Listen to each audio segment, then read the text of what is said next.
food processing plants. One of the biggest ones, Tyson. Let me get my notes out. I hit the books for this. No, you should.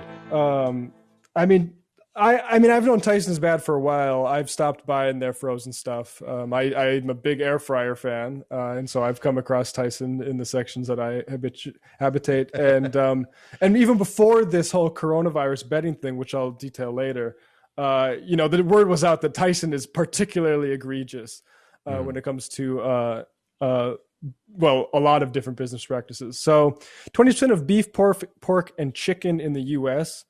Come from Tyson, per their claims. It's a family-owned company.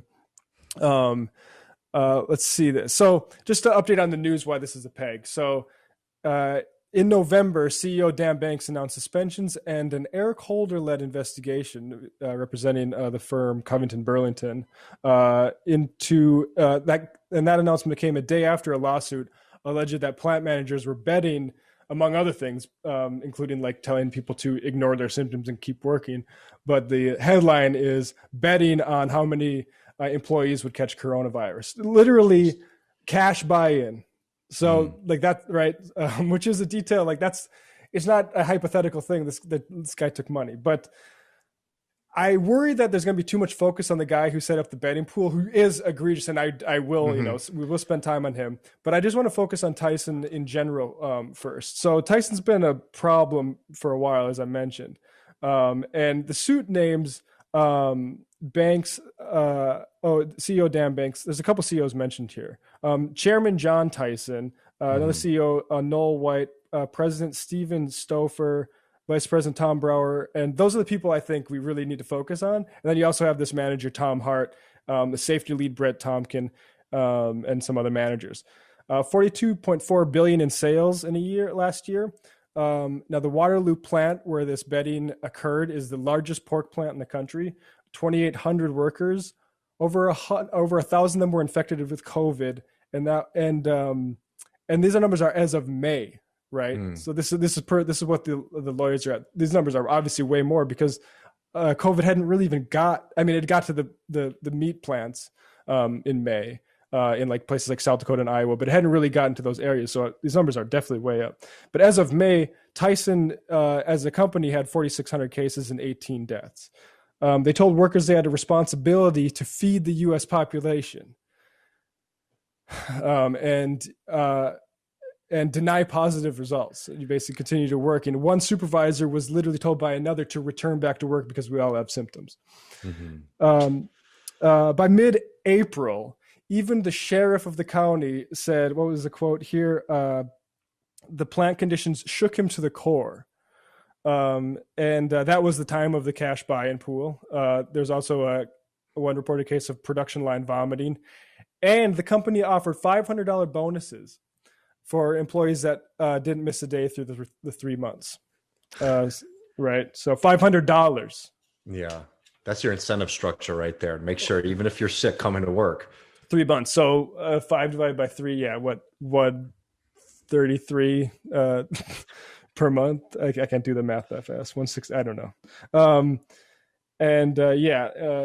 So then this article in response to like, oh yeah, we're doing hundreds of millions of dollars worth of safety measures in response to all this stuff. Now we're way better than we were earlier this year, but it's worthwhile putting hundreds of millions into context for what it means for Tyson. I've already mentioned the 42 billion number, but in the most recent quarter, they cleared nearly $700 million in profit.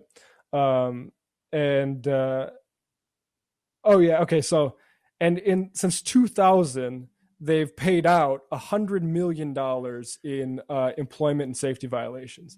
And just to detail one of those things, which kind of marries both those topics, in 2011, the biggest one, $32 million case where they were sued for wage theft because they forced employees to suit up and take off protective equipment off the clock. And just another note on that. So that was in 2011. In 2015, we have a number of their amputations for 1 year, and it was 17. Guy lost the index finger, tip of the finger, both hands to an auger, distal portion of third finger. So a lot of fingers getting lost in these meat plants.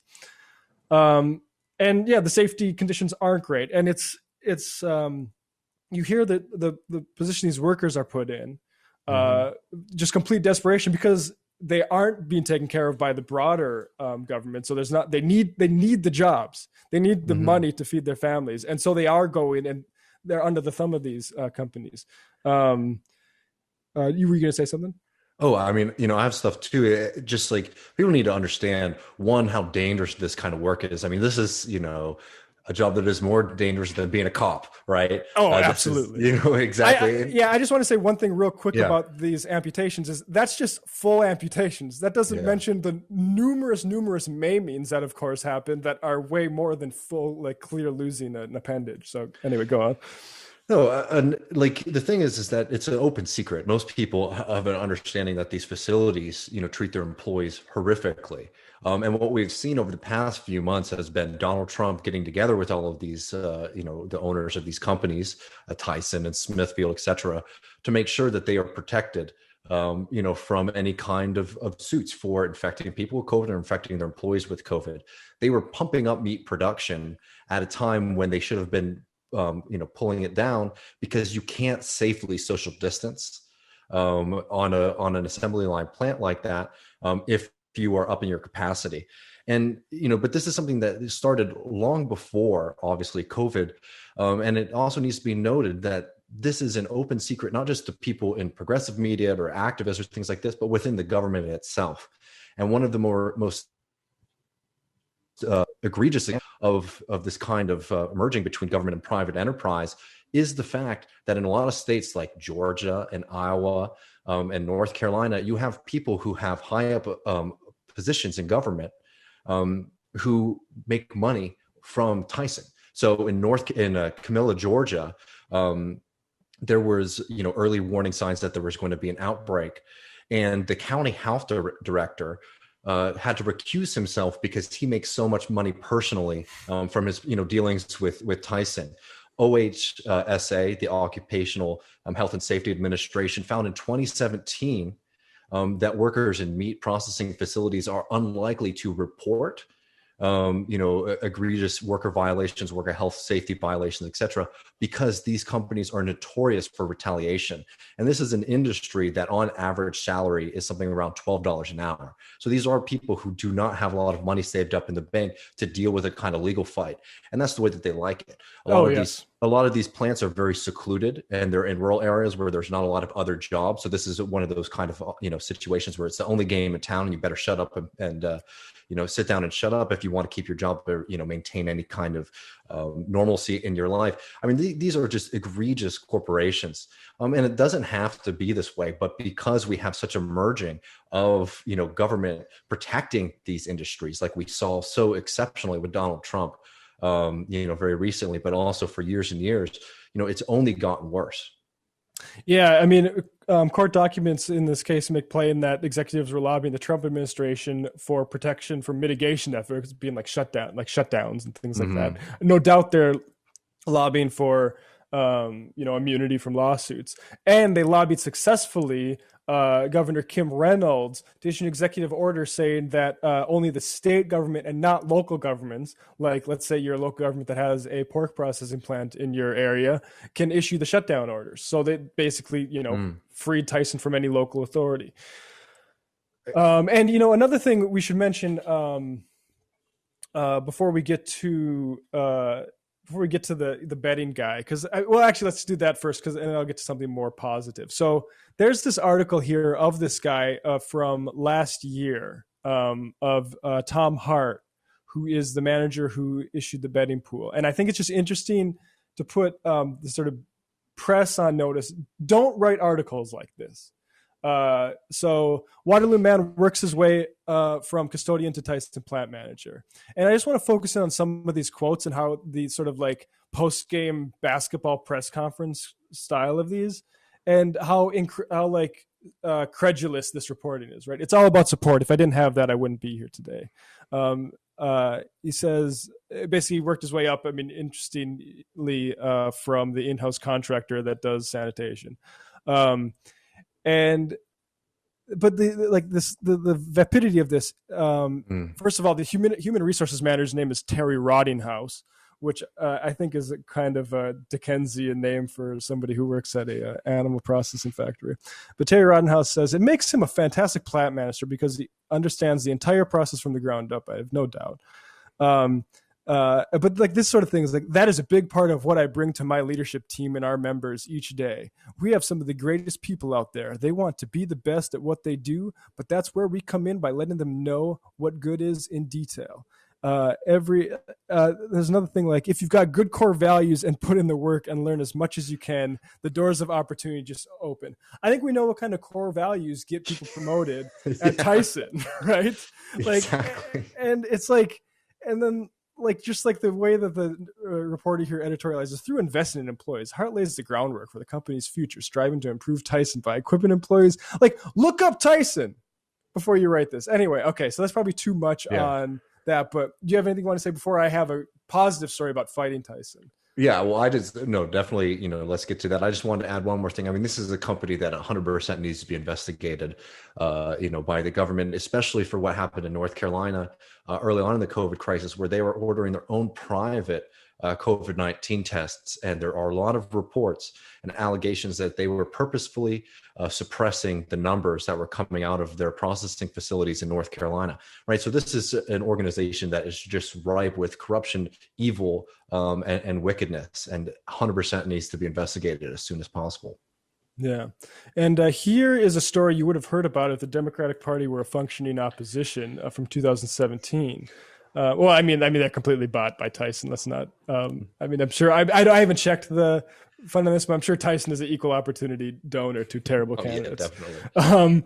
But here's this amazing story, and this is very left reckoning story. This is from civilites.com, but how a Kansas town held off a Tyson plant.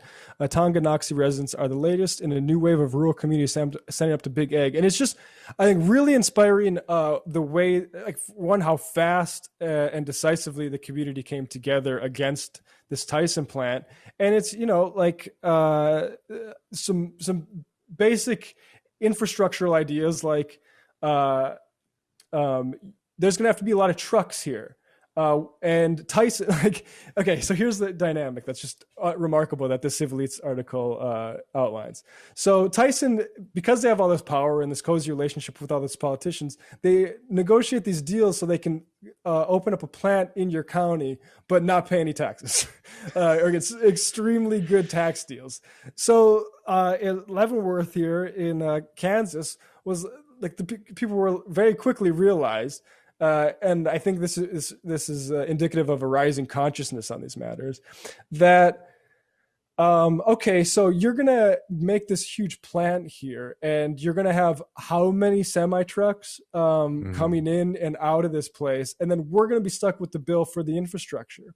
And this article also does a good job of going into how these organizers avoided a sort of racist scapegoating of the immigrant workforce there, because what a lot of these companies are doing is they're moving huge populations, like of Somali. I know that's big in with like the Amazon stuff in Minnesota, but these basically communities of migrants in, because they're a workforce that they can coerce better. And then you have the problem where the company isn't paying more in taxes, and those students have to go to the local schools, obviously. And then you basically are creating the conditions for some kind of backlash, because just like the roads, those schools can't deal with that new capacity. And you have the added effect of racial bigotry being stoked. So this is, and I mean, just a horrible like way that these corporations can play with people like that. And like meanwhile, like donate to ICE, so they have the policing force for when these populations that they put into these communities do get out of line. Like it's I mean, really everything is in the Civilites article, but the good news is they successfully did it. And not only that, but at the top of this article, the example was followed quickly. They say, after we published this story, Tyson Foods approached several other communities in Kansas. On December 7, 2017, officials from a second community, Sedgwick County, pledged not to offer the company economic incentives to build a plant after residents organized a No Tyson Sedgwick County campaign. Then the company released a statement saying it was, quote, not currently considering any potential property in Kansas. Well, Kansas, good job. And like, Hell yeah. New York, we got all this, I guess props for the Amazon stuff. But belatedly, Kansas, I mean, amazing stuff there. Oh yeah, no, it's a huge fight, and it's beautiful to see. And we have a couple more really exciting fights that are happening in in the South and in the Midwest coming up later in the show.